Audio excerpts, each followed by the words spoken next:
Welcome back to Askewed Reviews. And this one is a viewer request, and it's for the entire series of a film that makes a lot of sense to do right now, as in the original film, the Creeper would reappear every 23 years, and it has been 23 years since the first film, so we are doing the 2001 movie Jeepers Creepers. Here is your trivia question for today. What is the Creeper's license plate? The answer will be at the end of this episode. So, our film starts off with us meeting our two main characters, Derry and Trish, who are on their way back from college to go hang out with their parents, but they're taking a rural route to get back home. While taking these backcountry roads, all of a sudden, an individual in a very odd looking vehicle begins to start chasing them essentially, and causing quite a bit of panic for our two siblings. Eventually, though, this individual finally does seem to leave them alone, as it speeds off ahead of them down the road.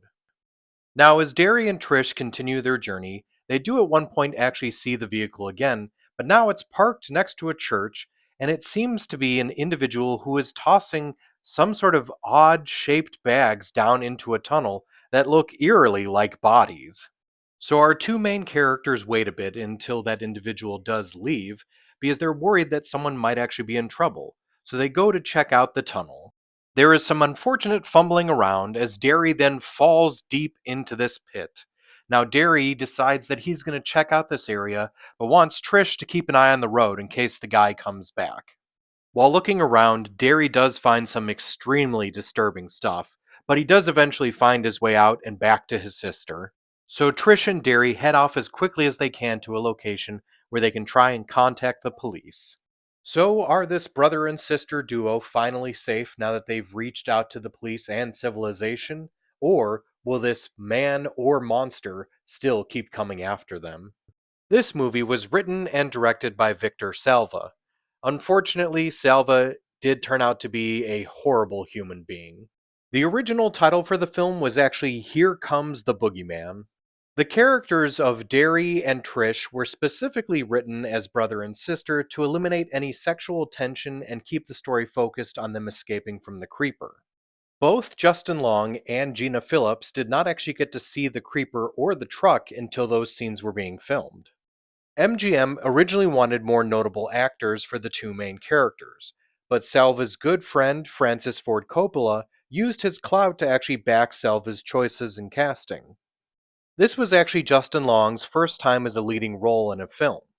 Also, in the last sequence of the film, where the creeper has taken Derry's eyes, that's actually just Justin Long in the creeper makeup so they could make sure that the eyes matched up. Gina Phillips, who plays Trish, had no idea how to use a stick shift before filming and had to be taught during the movie. Jonathan Breck is the actor who plays the creeper in the first three films. This happened because during his audition, he was apparently so creepy that they immediately hired him. He does appear once in the film without any makeup on, as he is one of the police officers. The creeper originally had one line of dialogue that was cut from the film. When he walks out holding the cat lady and reveals his face, he apparently says, "She don't smell too good, Darius." I am definitely glad that they took that out because I do feel it would have taken away from the character. The Creeper was originally written with Lance Henriksen in mind as the character. Giselle in the film was portrayed by Patricia Belcher, but apparently Debbie Morgan and Tina Turner were also possibilities.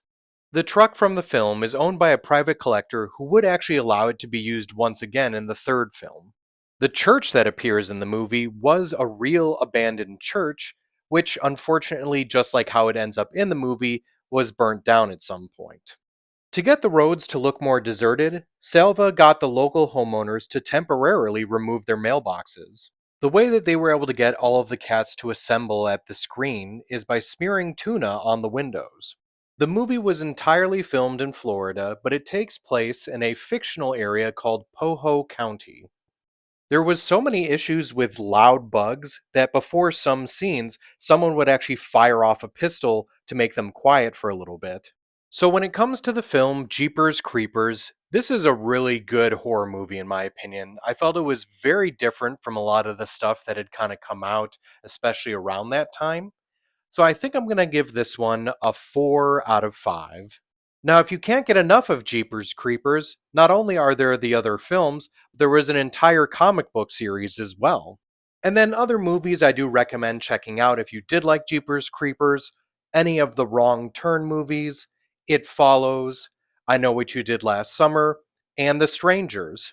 Now, time for the trivia question from the beginning of this episode. What is the Creeper's license plate? So when Derry first reads it, he reads it as beating you. But in actuality, we find out that it's be eating you. I hope you enjoyed this episode of Askewed Reviews, and if there's a movie you'd like to see get a review, just mention it in the comments.